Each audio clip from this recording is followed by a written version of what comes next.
Mm-hmm. And there we are. Volume. Oh, on this one. Yes. Mm-hmm. There we go. Hey, Mark Stover's watching. Is your microphone turned on? It is, yep. It is. Justin Wardell's watching. Mm-hmm.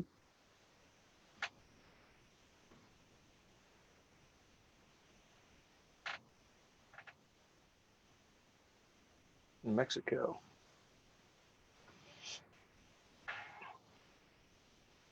BT, Vermont.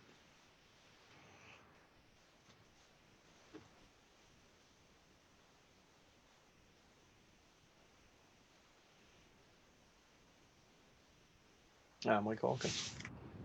He's on early tonight. Yeah. Shannon Messer. Big mess in the house.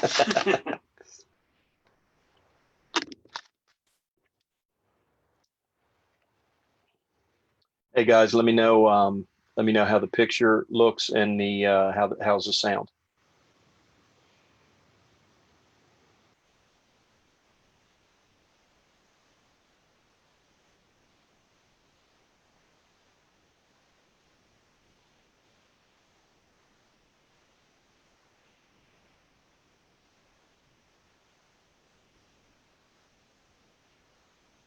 David, Mike Collier,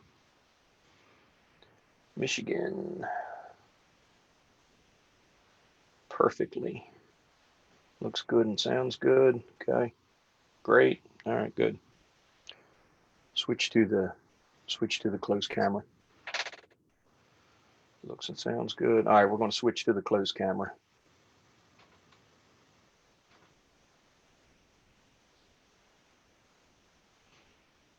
All right, how's that? They won't know for like an hour. Yeah, there's a little delay. Yeah, it switched. It looks good on Hey my Tim, looks and sounds great. Okay. All right, I'm going to switch back and we'll get started.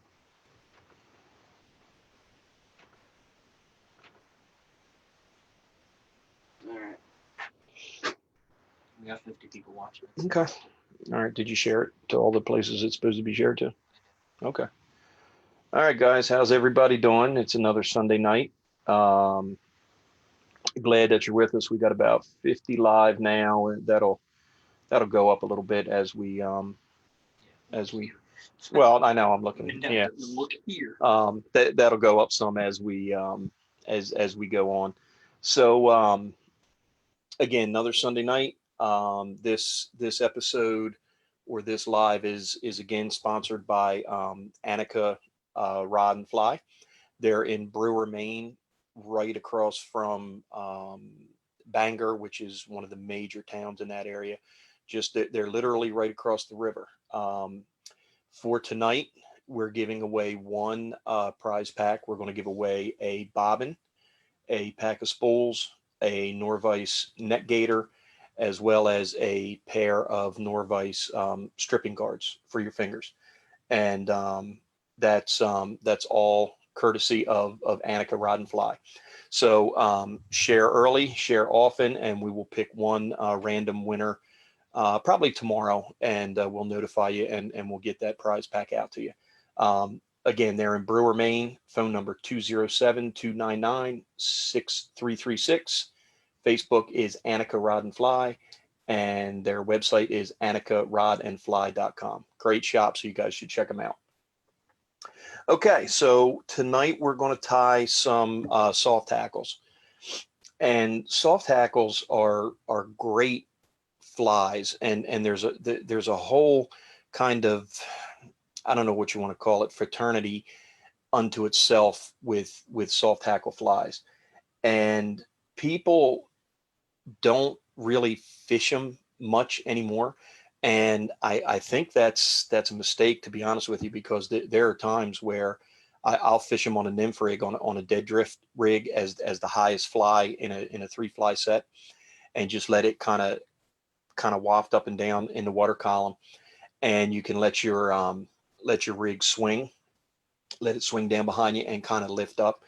and you'll pick up a lot of fish that you may not normally have. So there's a lot of different patterns. There's been books and books and books written on soft hackles, and we'll spin up a couple. Two of them that I'm going to do tonight are kind of tried and true classic soft hackles, and then I've got one of my own that I use swinging on a micro spay for trout. And if we get to the fourth pattern, it's another one of mine. So let's get started. I've got a come out of there a size 12 mustad wet fly hook.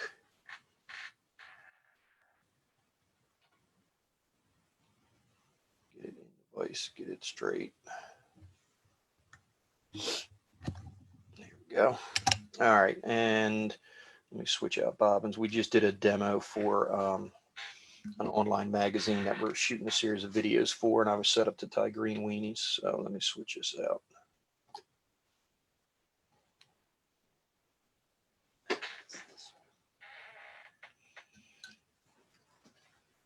You moving the camera? Okay. All right, is that better? That's better. Okay, so this one, like I said, this is one of the classics. It's Keith Bear. Do you fish weighted or with a poly leader or just plain unweighted? Most of the soft hackles that I tie are unweighted. I want them to kind of move in the water column up and down, but I will fish them, like I said earlier, on a nymph rig and dead drift them like you would a pheasant tail or a hare's ear. Or if I'm fishing micro spay, I'll fish them on a weighted leader to get them down to the area of the water column that I want. But once I hit that area, I want them to kind of free float and move up and down like that particular stage of the bug that we're trying to represent. All right, so the first one that we're going to do is a partridge in orange. I've got this is a size 12, and you can get away with a size 12 for wet fly. This is Semperfli's classic waxed. It's like a burnt orange color. Yeah, burnt orange color. This is a 6/0, and what I'm going to do, I'm going to tie on just here at the head. I'm actually not going to lay a thread base down. And the body for this one, and there's a lot of different bodies that you can use for a partridge in orange. You can use thread. You could use dubbing. Unistretch is a good one. I'm going to use, this is 4-strand rayon floss that I'm going to use for the body. So I'm going to cut these. I'm going to cut these so they're even. And I'm going to advance my thread back just a little bit. And I'm going to tie this in. And I'm going to wrap back to my point just above the barb. And I'm going to come forward. Don't let those trout lines hear you say barb too loud. Well, pinch the barb when it's done. Throw a half hitch, go on my bobbin cradle.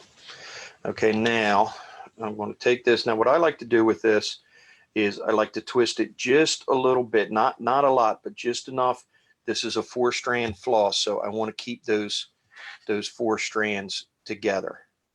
And I'm going to work my way around the eye or around the point of the hook. I'm going to go about 1 hook eye width back from the eye of the hook.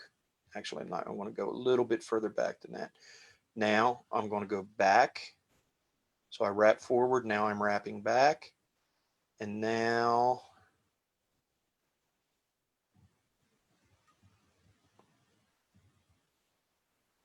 I'm going to wrap forward again. I tie these a little thicker. You could do just 1 wrap if you wanted to. They look really thin to me when you do that. So I like to put a couple layers on there. You have the option of putting wire in this if you want to. I typically don't. That's another reason why I like to do 4 or 3 layers, up, back, and up again. And I just use the floss and I don't use wire on it. You certainly can if you want to. What's he say? Tying this in a size 24. Yeah, I'm not tying this in a size 24. There's no way. All right, so now You can't even use Hackle for the stem. You got to put it in like a dubbing loop. I'm going to tie my floss off. 3 behind, 3 in front. And then I'm going to come in here and I'm going to clip that off. I'm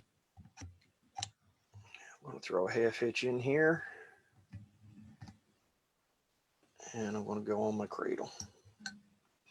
Okay, now the biggest thing with soft hackles, and the biggest mistake that I see is you need something right in this area.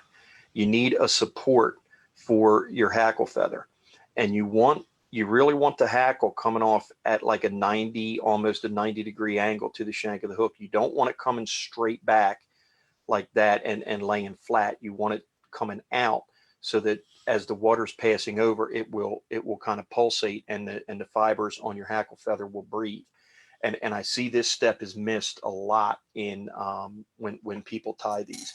And what I'm going to use is just a simple, very simple dubbing ball. So I've got some sulfur orange, just regular dry fly dubbing, super fine dry fly dubbing. And I'm going to tease out just a little bit. Don't need a lot. I'm going to activate the rotary function. I'm going to spin the vise, touch the dubbing to the thread. Dubbing jumps off my fingers right onto the thread. Now I want to tighten this up. So I'm going to pinch it right here at the end of my dubbing noodle, and I'm going to spin the vise, and it's going to tighten that right up for me. Now I'm not going to let go here. I'm going to reach underneath, and I'm going to take my bobbin off the cradle, and I'm going to come back here, and I'm just going to wrap a ball of dubbing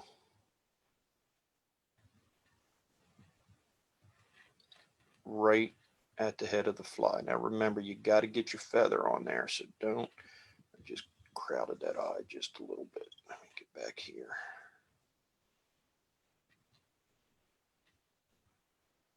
There we go. Now that's going to give me the support that I need for my feather. So I'm going to tie my feather right up against that, and this will support it, and it'll keep it from folding down on the body, and it will come up more at a 90, or at least kind of back at this angle, but it's not going to lay flat. Now, this is a partridge and orange. Obviously, it gets its name from the hackle or the feather that we're going to use. This is a Hungarian partridge skin, and for this one, these are cool because you have the option of using these feathers up here by the neck, which are kind of gray and black, or you can come down here and you can use these kind of brown and speckled ones. This is why I like tying off the cape as opposed to tying in the bulk packs that you buy, because you can kind of pick your size as well as the color shade of feather that you're looking for. So I'm going to come in here and I'm going to pluck one.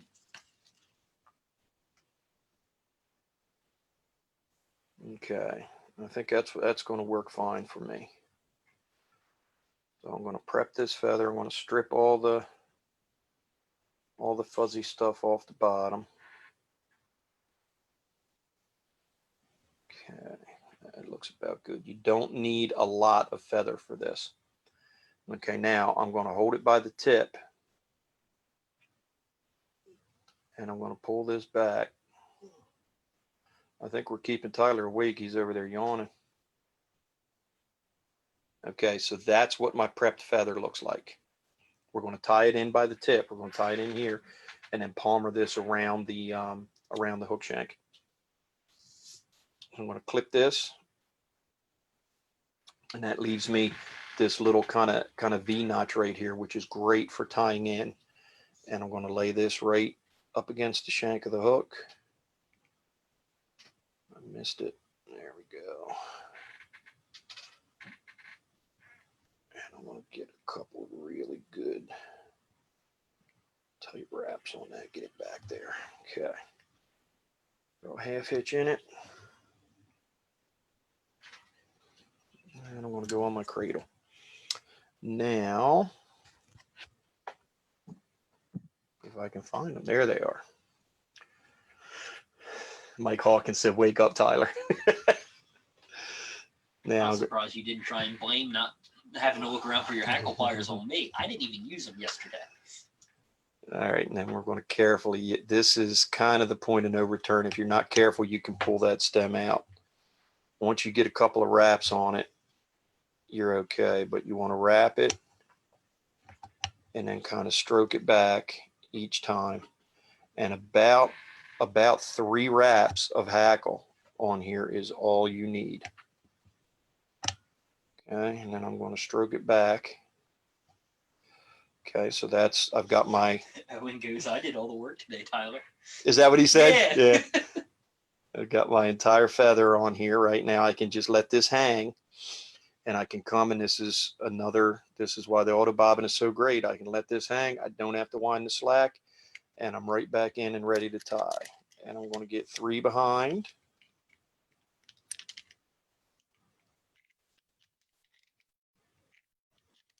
And then I'll move the stem towards the back, and I will get 3 in front. Okay.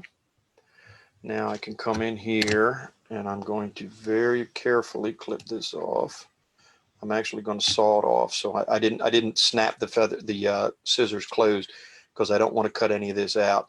I just kind of pulled up and then just took my scissors and just kind of pushed them in and kind of razored that feather off. Now I will take my handy dandy patented Norvise hackle guard, slide it up the thread onto the fly. I will fold all of those fibers back. Now I can build a nice little compact, clean thread head on this guy. And I want to wrap this back so those feather fibers are up against that ball of dubbing that's behind them. I'll grab my whip finish tool.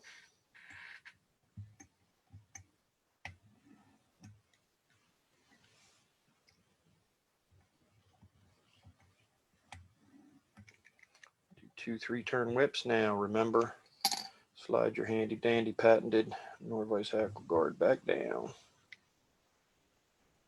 And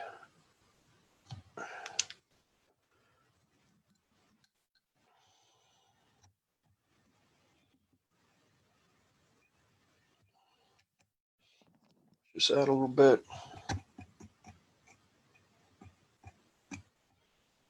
And there you go. There's your classic partridge in orange tied with a floss body. Any questions on that one? It's a quiet group out there tonight. I don't know, maybe people are fishing or something. It doesn't seem to be. Yeah. Hovering right around 60. Around 60. All right. Don't forget, early, share often for a chance to win the prize pack by Annika Rod and Fly. There's your partridge in orange. All right. Yeah, great for trout and brim. They are.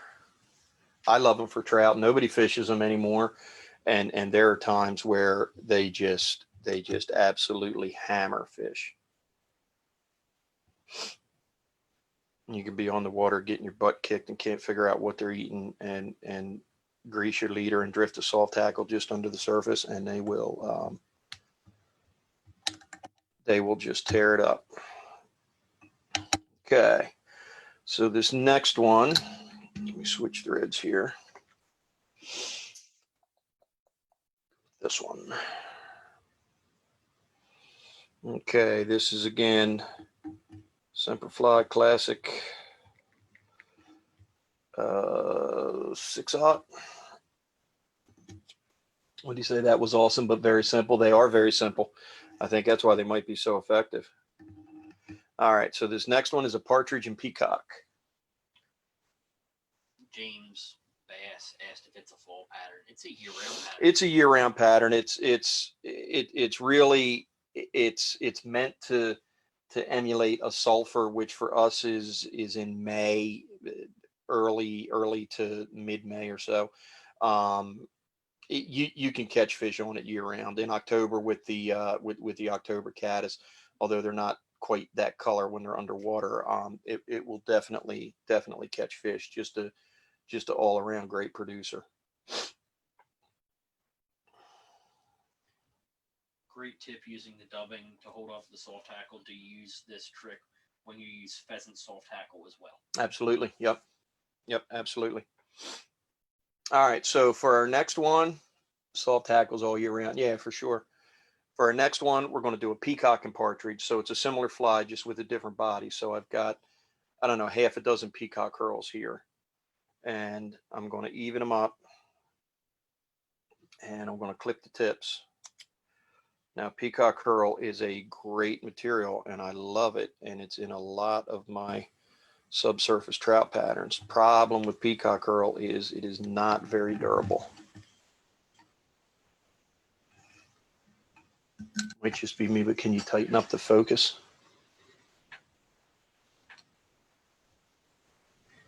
I'm going to have to say that that's you. You try turning it just a quarter turn one way or the other. Right, stop there.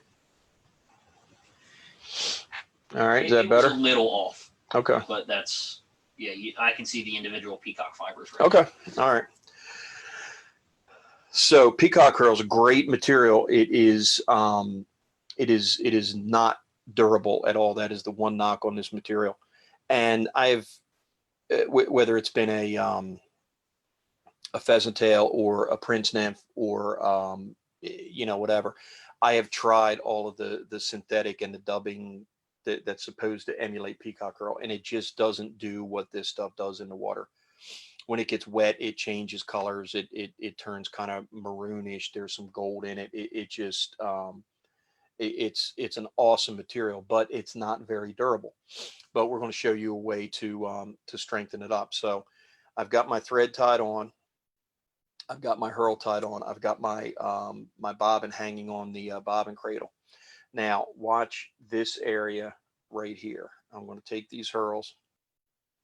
I'm going to lay them out over the front of the hook. I'm going to spin the vise and watch what it does. It's taking that hurl and it's wrapping it around the thread.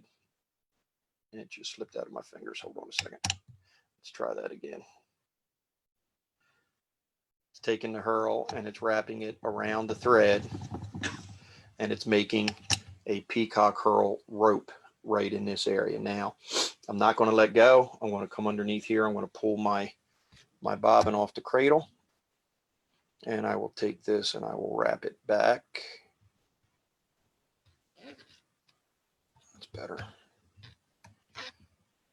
Wrap it back to my tie-in point right above my barb, and then I will come right over top of what I just wrapped.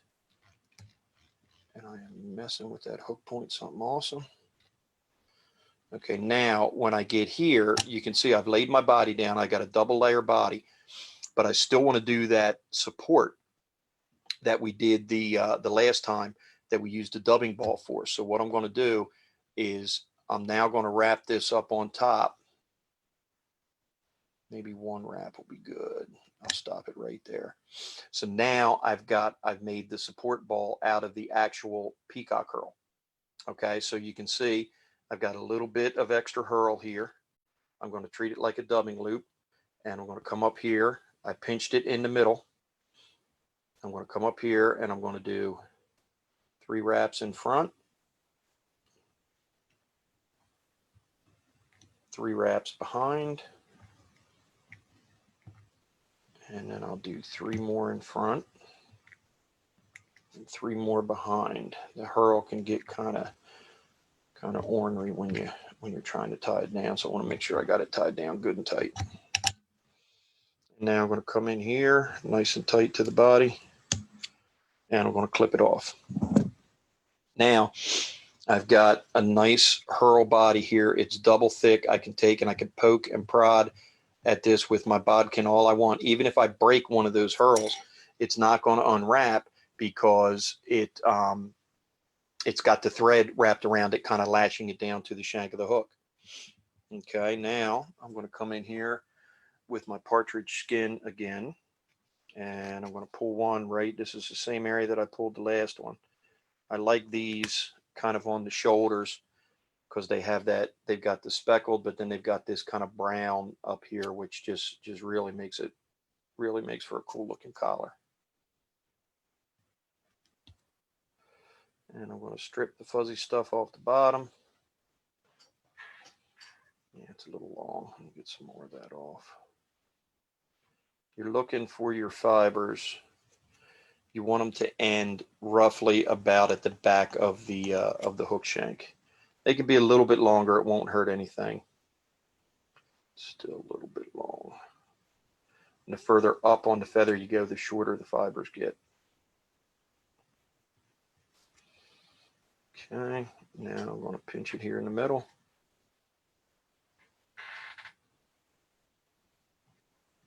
I'm going to stroke these back, and I'll show you this prepped feather here in a second.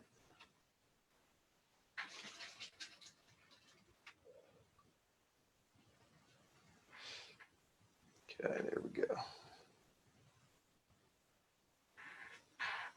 Okay, so that's what my prepped feather looks like. I'm going to clip this off, clip the tip off here, and that's going to give me the little kind of triangle tie-in point.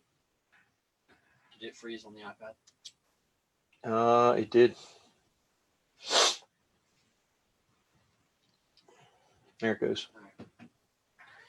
I don't know what's going on. I don't know if there's a lot of other people using bandwidth or something in our area right now, but the resolution isn't typically what it is. Yeah, it got blurry. I don't know. I don't.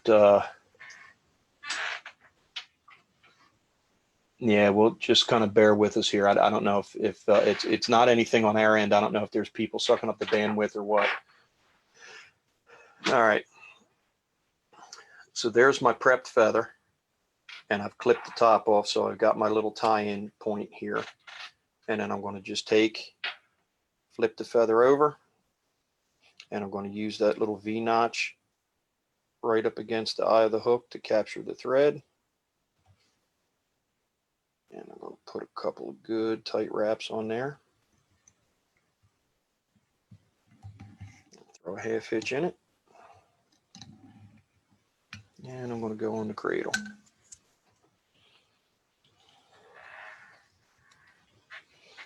Grab this feather. Now remember, this is, until you get a couple wraps on there, this is not the strongest of all situations. I'm just going to use the rotary function of the vise. I'm going to stroke them back. Each wrap. There's two.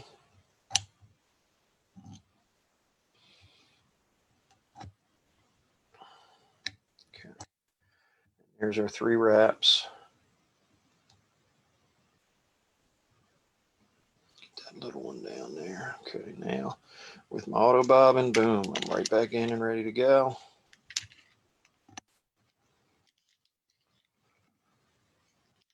Three behind.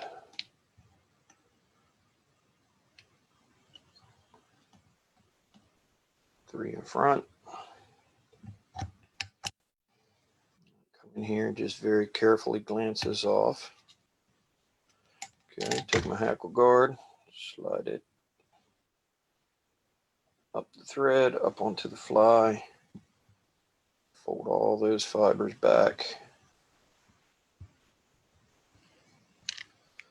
Build a nice little thread head on here. Now this one, I'm going to slide it back down, brushing that eye just a little bit. There we go. I like the bright red head on this one. I think it gives it a kind of a hot spot. I think it's an attractor. You've got a spot towards the camera that didn't clean up on the head. What's that? You got a spot towards the camera that didn't clean up with the head. Take a look. There's a little spot there. All right. If that was a fishing fly, I would not worry about it. Tyler seems to be very worried about this little spot that I missed. It'd be different if it was facing There we you go. instead of the camera. Now it's cleaned up. Always do 2-3 turn whip finishes. Head got a little big on this one because of that spot that I cleaned up, but It's like ET. it's all right. I actually like that. I like that hot spot on there. I think it gives the fish something to focus on. I think it acts as an attractor. And there's our peacock and partridge. Somebody had mentioned earlier CDC is a great. It is. Cole Anderson, the video guy. Oh, I didn't see that was Cole. Hey Cole, what's up? I just read the question. I didn't see who wrote it. Hey, I watched your steelhead video about 30 times today. Both of them. Yeah. So there's the second tried and true, the partridge and peacock. So there's a lot of different materials that you can use to hackle your soft hackles. My favorite is going to be is always going to be partridge. You can use pheasant rump, which is cool. These feathers have they've got a real cool kind of iridescence to them. I like tying with this. I like tying with this one that is head neck. This is a furnace color, so you get all these speckled kind of feathers in here. Starling is a great one if you're tying darker soft hackles. It's a really good one to tie. It's got some black and some kind of that green iridescence in it. So let's spin up one more traditional, and then we'll do one of my spay flies. This one, and I cannot believe that I did not put this one in the rotation, because this is literally my favorite soft hackle. I'm going to switch back to this burnt orange thread.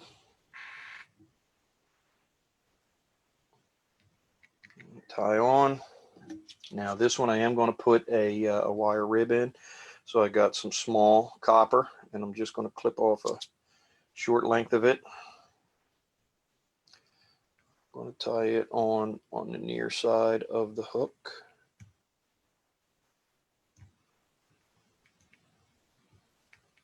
Come back to about the halfway point. Throw a half hitch in it. Go onto my cradle. Hare's ear number one. A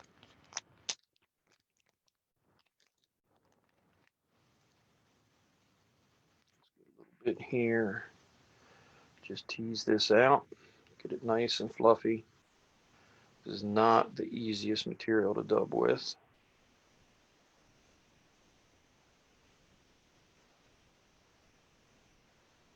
Okay, activate the rotary function of the vise, spin the vise, touch the dubbing to the thread. Dubbing jumps out of my fingers up onto the thread, and I start working my noodle. Okay, you can see I pre-built my taper. I might have a little too much on there, we'll see. I'm going to tighten this up some. I'm not going to tighten it up as much as I would like a dry fly body. I don't want it quite as loose as it is now. So I'm going to go about halfway in between. So I'm going to pinch it here. I'm going to spin the vise. Now watch what's happening in this area. It's going to take that dubbing and it's going to tighten it right down. And the other thing it does, it makes the guard hairs pop out, which is really cool. I like that. Okay. Now I'm going to keep I'm going to keep the thread pinched. I'm going to come off the cradle. Now see how I made that dubbing noodle. And I'm going to work my way to the back of the fly, right to my tie-in point, which is right there. Now I'm going to work my way back up front. And you can see by working that dubbing noodle that way, you can pre-build your taper into your fly. Now, same deal that we did with the first fly. I want that ball of support behind the feather. And there you go. Now, I don't know if you can see it in the camera, but you can definitely, if you pinch it, you can feel it. There's a tapered body, and then you can feel this this ball, what's going to be the support ball, up here at the front of the fly. Okay, now I'm going to throw a half hitch in it. Go on my cradle. Ah, they're down here. When in doubt, check your trash bin. All right, now when we're tying, we're typically wrapping over the shank of the hook. So your thread goes over, your dubbing noodle goes over, your body, you know, your chenille body goes over. I want to counter wrap this rib. So I want to wrap it in the opposite direction that I did my dubbing noodle. It makes it stronger and it gives you kind of like a cross of your dubbing noodle and your wire. So usually you're rotating the vise towards you. On this one, I want to rotate it away from me. So I'm going to grab this wire with my hackle pliers, and now instead of rotating it toward me or counterclockwise if you're looking at the front of the vise, I want to rotate it away from me or clockwise if you're looking at the front of the vise. And I'm going to work my way around that hook point, and I'm going to walk this rib right up the body. I'll go right up to the eye of the hook.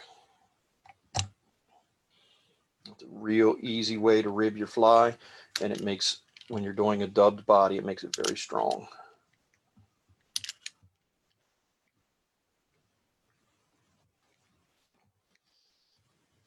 Okay, I've got that tied off, so I'm just going to helicopter this wire off, just spinning around till it breaks. Come in here to my partridge skin again. Again, I'm going to pick another one of these kind of speckled with the brown on it on the shoulder. Get that one there. That's a good looking one.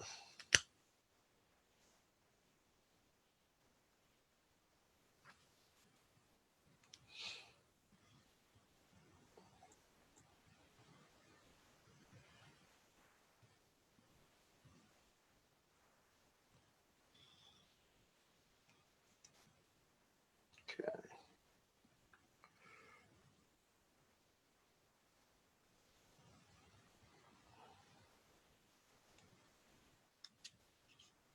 Okay, there's my prepped feather. I'm going to use that V-notch to tie this in.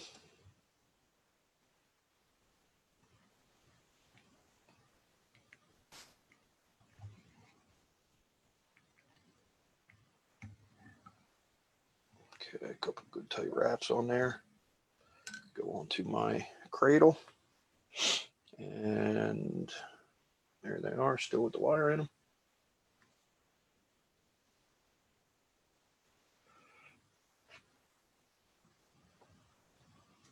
Yeah, magpie is good also. Yeah, that is a good hackle, good feather for salt hackles.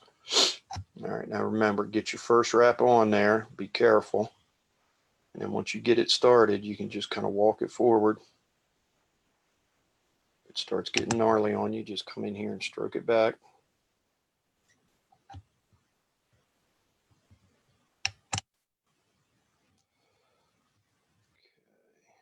Looks good. Let that hang. I'm auto bobbing. I'm right back in and ready to tie. 3 behind.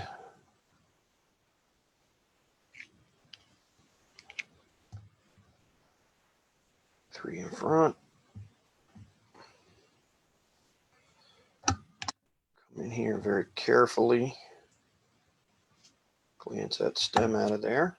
Okay, now this one, I'm not going to use the hackle guard in the event that you don't have it. You just take your fingers and you come from the front of the fly and you pull all of this back. Watch the hook point. Make sure you get all of them. There you go. Now pinch them back and then take your thread and build your head. You want your head about the same diameter or same width as your hook eye.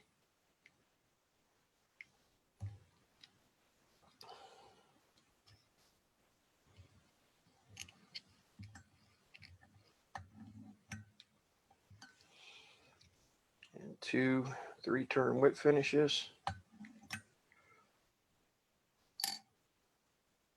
Get your thread out of there. And there you go. There's another traditional. That's the hare's ear soft hackle. And that one, I'll be honest with you, I probably in my lifetime have caught as many trout on this fly right here as any other trout, any other pattern that I fish. Just a fantastic pattern. I'll tie them bigger, tie this same exact pattern in like a size, I don't know, 10, and swing it on a microspay. I'll fish it in an nymph rig.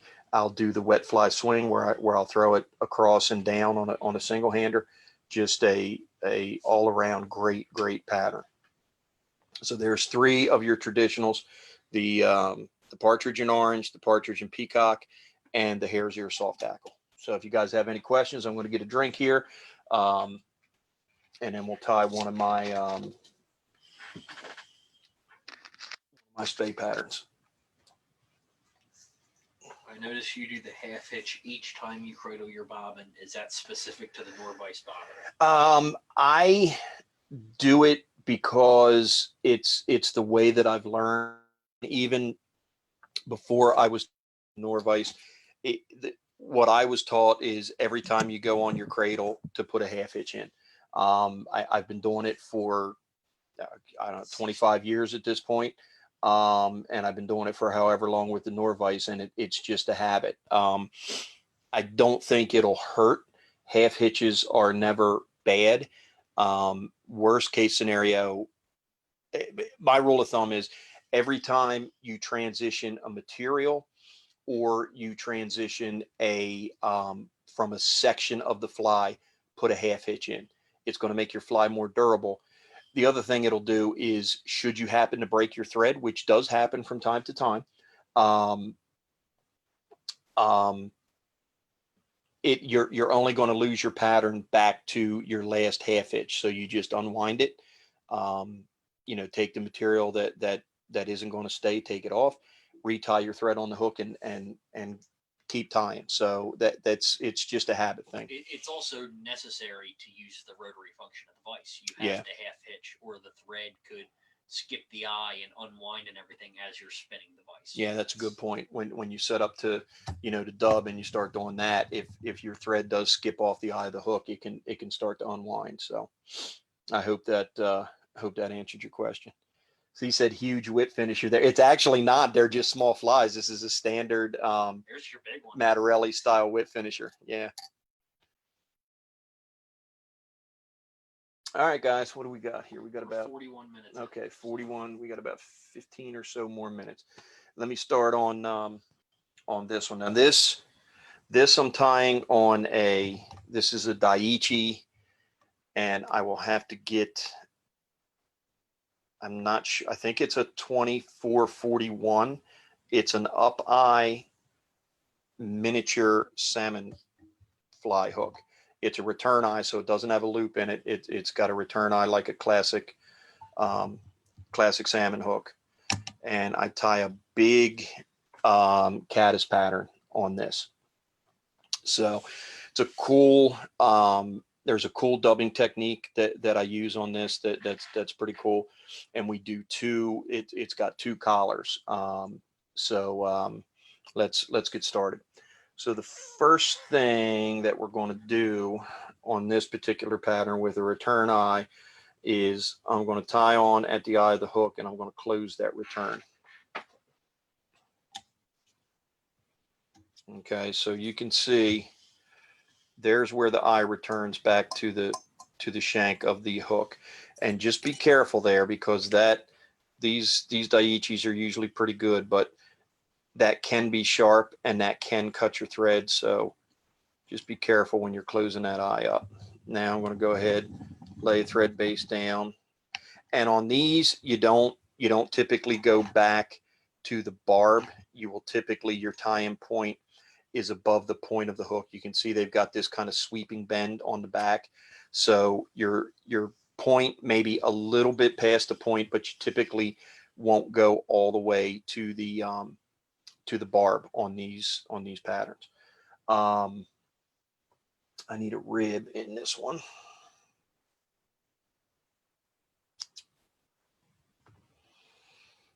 Okay, so actually, I got a little ahead of myself. Let me take some of that off. I want to go back to about the midway point, and I want to put my rib in. And this is just a pattern that I kind of Frankenstein together over time of just playing around with a micro spay, and You threw about half of it together at one of the shows. I did, yeah, I did. Okay, When now you let do me 20 see. shows a year, once in a while you get bored with what you're tying, and you have to mix it up and try and come up with something new. Yep. Okay, so this one, it's been a while since I've tied this one. I'm not going to go back to my tie-in point for this right now. So I actually want to end this a little bit in front of the barb, or in front of the point rather, I'm sorry. And this is going to make sense here in a minute. So I'm going to half hitch it.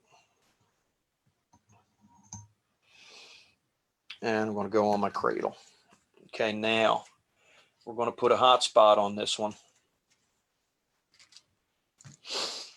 So the hot spot is going to be Senyo's Laser Dub Fluorescent Chartreuse. You gotta hold it lower. Senyo's Laser Dub Fluorescent Chartreuse.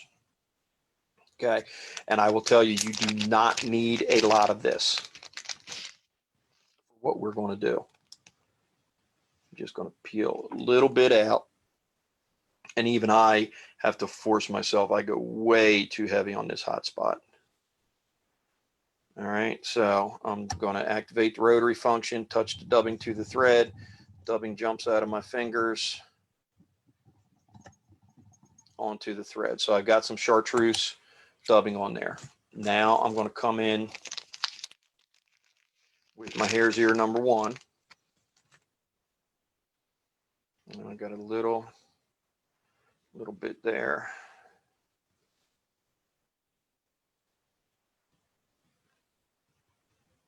Turn the focus like a quarter turn.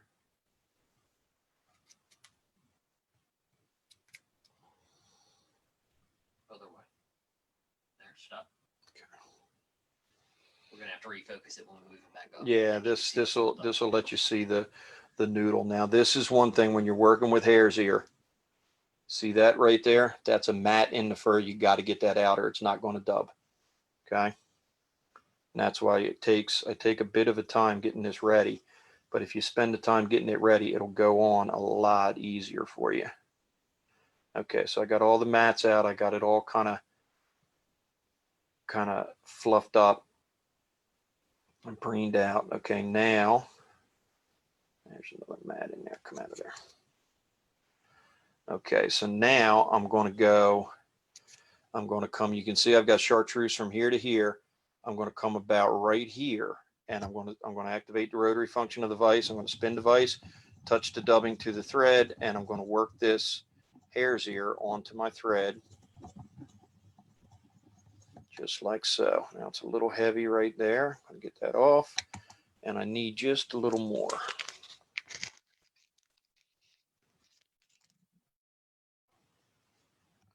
Just a little up here to do what I want to do. Okay, so there's my dubbing noodles. You can see I've got chartreuse here, and then it transitions into my hare's ear.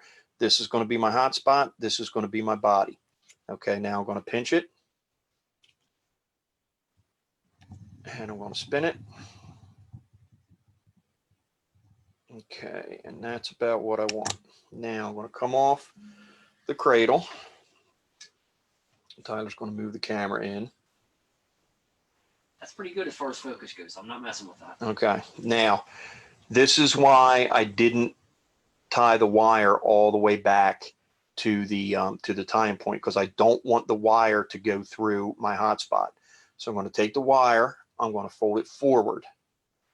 Now I'm going to wrap this back.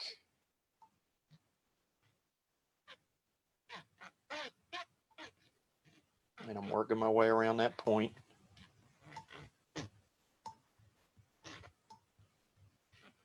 And now I'll start working my way forward. See a little bit of that thread through there. Now you can see I'm getting into my hare's ear body. This is the section that I want ribbed. So now I'm going to take the wire, and now I'm going to move it back. Now I'm dubbing in front of the wire, and I've already pre-built my taper into my dubbing noodle, and I'm going to walk it right up.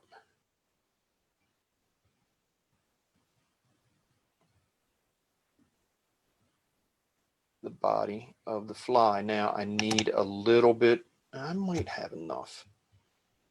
Pull this off.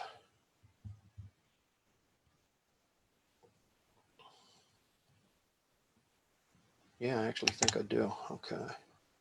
You Yeah, planned it to be that perfect. that looks good. That actually looks like I knew what I was doing. Okay, now half hitch it. I'm gonna go on my cradle.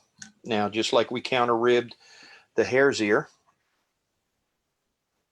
soft hackle, I'm going to counter rib this one. So I've got my wire in my hackle pliers, and I'm just gonna set the angle. And you can see I'm not moving my hand. I just set the angle, and I'm rotating the vise, and I'm walking that rib right up to the eye. Now I'll come off my cradle.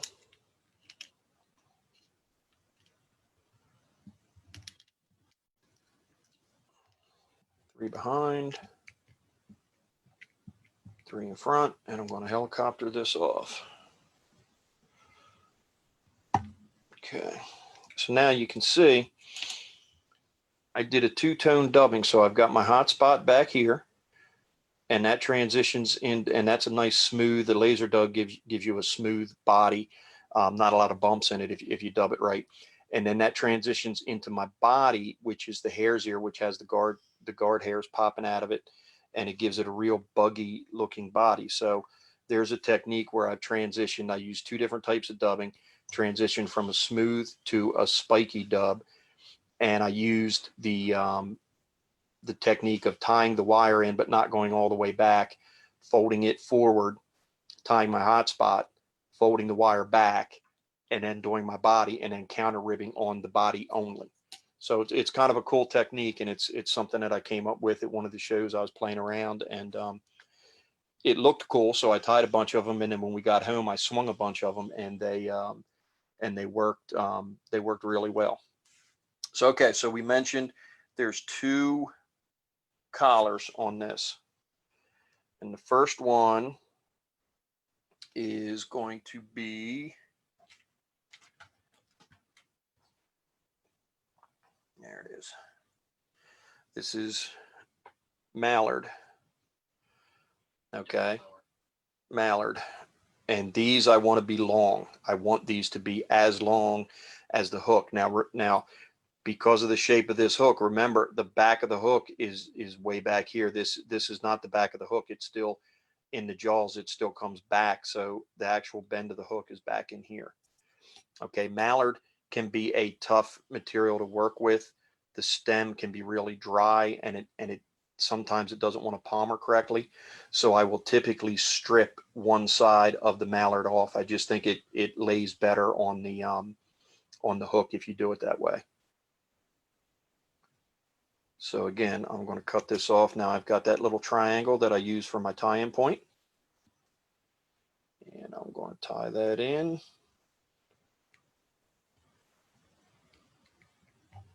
Throw a half hitch. And go on to my thread post.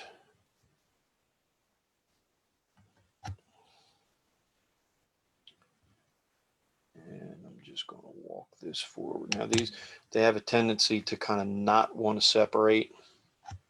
You really gotta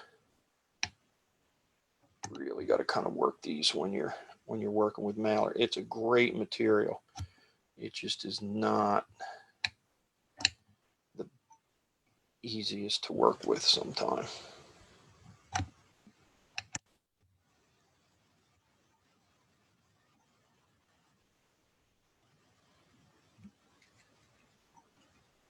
Okay, that looks good. I'll let that hang. Come back with an auto bobbin. Three behind. I'll get three in front. I just want to wrap back. I want to make sure I get that stem. Like I said, this stuff can be very ornery when you're working with it. Okay. Come in here, very carefully glance this off.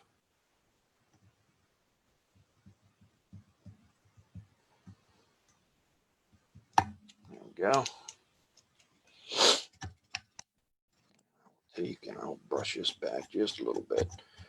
these look better after you fish them for a while and they're in the water, and you catch a fish or two. These mallard fibers have a tendency to spread out a bit more than they are right now. Okay, so that's our first collar. Now our second collar, I'm going to use this this furnace hen neck, and I like these. I like these ones in the middle with this kind of brown, light brown, and dark brown, or almost black coloring to them. Cool looking feather when you get it on there and get it palmered.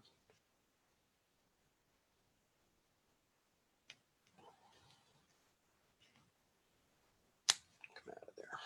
Okay, so that's what I'm looking for. I actually got two of them. Hell, I actually got three of them. Okay. All right, so there's my feather. Hold it lower. There you go. Now I'm going to strip off fuzzy stuff off the bottom.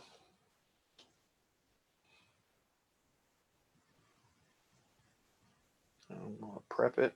Now this is going to be, these are going to be considerably shorter than your mallard. You want this one to go back about half the width of the mallard. The mallard you want all the way to the back of the hook and even a little longer. And then this one you want about half of that. Yeah, that's enough.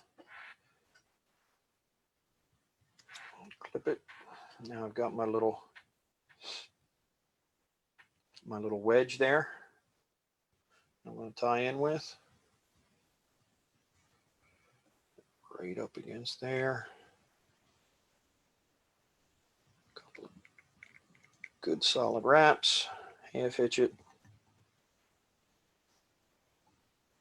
Get those. Somehow I got some fibers in my half hitch. Get out of there. Okay, now Hackle pliers. We want to start, we want this right up against the mallard, and just like we did before, we're going to stroke it back.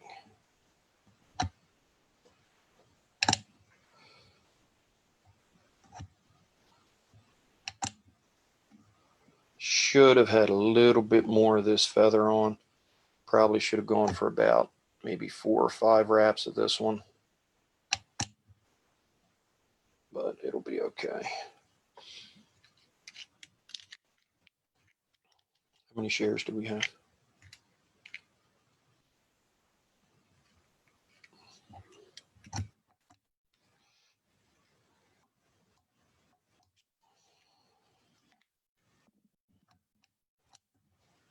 We got 100 shares? Okay, good. Good. So you got a little more time if you want to share some more. We're giving away a Nor-vise prize pack courtesy of Annika Rod and Fly up in Brewer, Maine. I'm going to give away a bobbin, a pack of spools, a Nor-vise net gator, which we just put on the site for sale, by the way, as well as the Nor-vise stripping guards. And we're running a promotion on the net gator and the stripping guards, and I think we're running it for another couple of days. If you type in Gator Guard, one word, Gator Guard 2020, one word in the coupon code, we'll give them both to you for, I believe, $12. So they're both up on the site. But share, you got about, I don't know, 10 more minutes or so to share, and we're going to pick a winner probably tomorrow and give one away. So what's the name of the fly? I don't know. I haven't really named it yet. I've been fishing it for a couple of years now, a version of it. This is my favorite. I'll finish it up and I'll show you from the front. I would have liked to have had a little more of the furnace hen on the head. It gives it a darker head, really makes it look like a swimming caddis. But I'll be honest with you, I haven't named it yet, and that's not like me, but I don't know. How about you guys come up with some names and send them to me, and whoever gets here, we'll do that. Here's a promotion that will run till next Sunday. You guys come up with a name for this fly, and whichever one that I like, because it is my pattern, whatever I pick, I'll send you what? I'm looking at Tyler. Help me out here. I don't know. Do I get to pick the name and then pick what I think? No, I pick the name because it's my fly. I just have to do the rest of the work. Yeah. We'll give away a t-shirt. a net gator, and a stripping guards for the best name that comes up with this fly.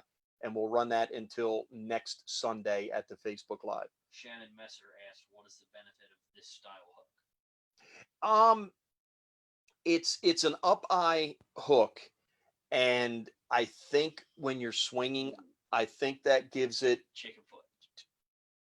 It's too close to Patrick's pattern. Well, chicken little. Yeah. I was thinking Sammy Hagar. Oh, chicken foot. That's all right, Sammy Hagar. That's good. All right, let me get back to Shannon's. It's an up eye hook. I think sometimes when you're swinging, this style of up eye hook has a tendency to move better in the water. To be honest with you, I really a couple of years ago got kind of enamored with the classic salmon patterns that were tied on these type of hooks.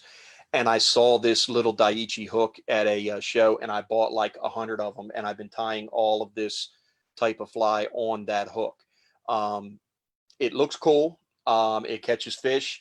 I do think the up eye maybe swims a little better when it's swinging, and that's why. So let me finish this up. So you're on one of your spay kicks and said, that'll look like a good spay. Yeah, I was, yeah. There, and then that's why yeah, and that's what I do. I go through kicks where it's like, I want to tie all of these flies, or I want to tie all of this, and I never finish tying everything because I don't have enough time. You but could tie it on any 6 or 7. You could tie it on a regular. I would tie them on a 200R. You could tie them on a TMC 200R, get the same effect. I was going for a nostalgic kind of classic pattern, and I tied it on a classic style hook. So that's what it looks like from the front. Now, like I said, I really wish I would have done at least 2 more wraps of the brown furnace hen feather to give it a darker head. But from the back, it looks like that. It's got the profile of a caddis. It's got the hot spot of an egg-laying caddis. And these fibers, just once they get in the water and get separated, they move like crazy. And literally on a 2 or 3 weight microspay, cast downstream, 45, mend upstream, and just let it swing. And that's what I love about the microspay. It's like even a little trout. It's like a bolt of lightning, goes through your hand when they take it. And when you're doing it with steelhead, it's even better. So there you go. That's my no-name fly. Whoever comes up with the best name, you can comment here. You can comment. You can send me a private message. You can send me an email. It will be O'Neill's whatever, because all of my flies have my last name in it. But there you go. So we'll give away a T-shirt, net gator, and a pair of stripping guards. So any questions?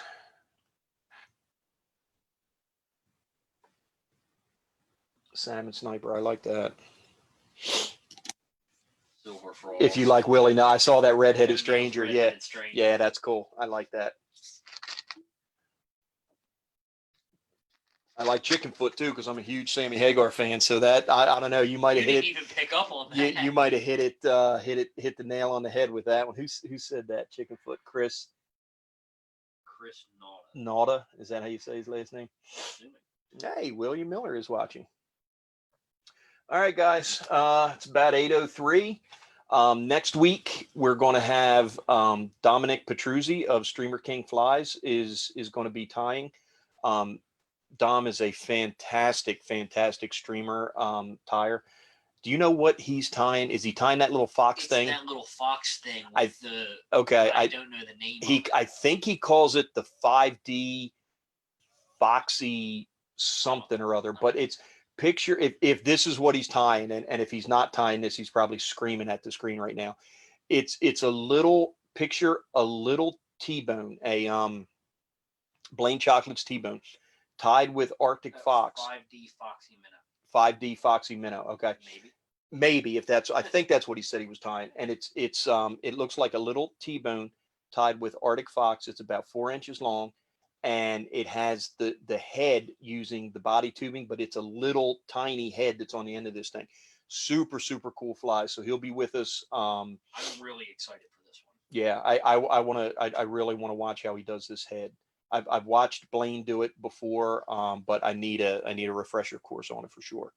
So he'll be with us next Sunday at 7. If you haven't already, check out the Norvise Tires Facebook page. It's a great community that is going on Facebook. We just passed 1,000 members. Mike Hawkins, who's on here tonight, does a fantastic job with that group. Great resource for info if you tie on a Norvise.